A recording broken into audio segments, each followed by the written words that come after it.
अस्सलाम वालेकुम, good evening ladies and gentleman. उम्मीद करता हूँ आप सब ठीक होंगे। मैं फैसल ढेडी आपकी खिदमत में हाजिर हूँ एक नई एपिसोड के साथ जिसका नाम है mid week market recap by foundation securities, जहां हम डिस्कस करेंगे की performance takeaways of PSX from the beginning of this week. अगर हम परफॉर्मेंस लेवल पर निगाह डालें तो पीर वाले दिन KSE 100 index opens at 78,303 index point के साथ, और आज वेडनेसडे के दिन it manages in settle to conclude at 77,125 index point के साथ मजमूई तौर पे 1170 पॉइंट्स की गिरावट देखी है इन the benchmark KSE 100 index over the last 3 working days.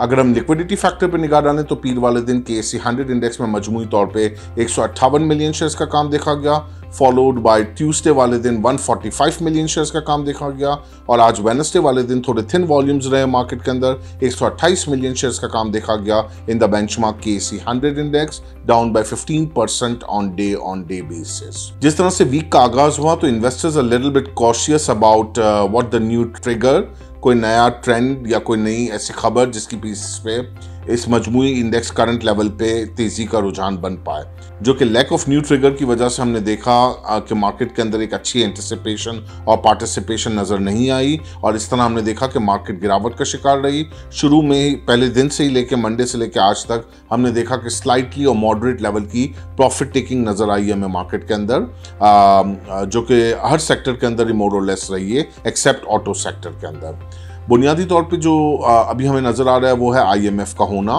जो कि ऑलमोस्ट ग्राउंड लेवल पे या जिसको कहते हैं स्टाफ लेवल एग्रीमेंट पे तो हो चुका है। बोर्ड ने अप्रूव करना है, एग्जीक्यूटिव बोर्ड ने, जिसमें कुछ शराइत इनकी तरफ से थी कि रोल ओवर की कंडीशंस को आप मीट कर लें with different countries.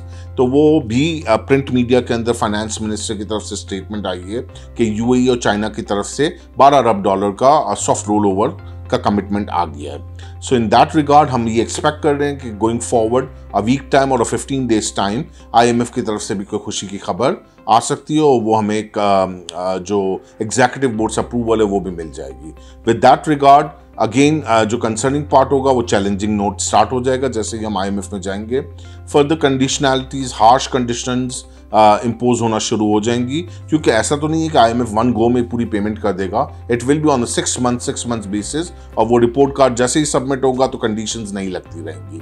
So in that way आगे जाके चैलेंजिंग होगा इन्फ्लेशन को मीट करना। अभी सब चीज़ें कंट्रोल में है, आगे देखना है कि what will be the next. तो वो मैक्रो स्टेबिलिटी के लिए बहुत ज़रूरी होगा कि हम बाकी चीज़ों के एवेन्यूज से रेवेन्यूज़ को अपना पूरा करें, और वो कुछ चैलेंजेस हमें वक्त के साथ साथ पता चलते रहेंगे कि किस तरीके से इसका ट्रिकल डाउन इम्पैक्ट आना शुरू होगा।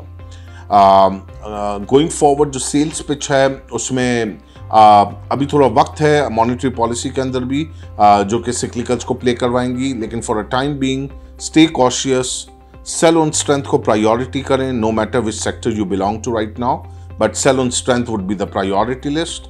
And जो long term high dividend yield stocks result based जिनमें आप काम करना चाह रहे हैं, जैसे कुछ बैंक्स हो गए, कुछ ENP कंपनीज हो गई, इनमें आप अपनी पोजीशन को लॉन्ग टर्म लॉक कर सकते हैं for a time being for dividend point of view. Otherwise stay cautious, sell on strength को प्रायोरिटी करें, थोड़े इंडेक्स पॉइंट पर करेक्शन आने दें और फिर री एंटर कीजिए ताकि एक अच्छे प्रॉफिट्स की हमारे पास एक शॉर्ट टर्म कर्व बन सके। Till then please share your valuable feedback here at info@fs.com.pk.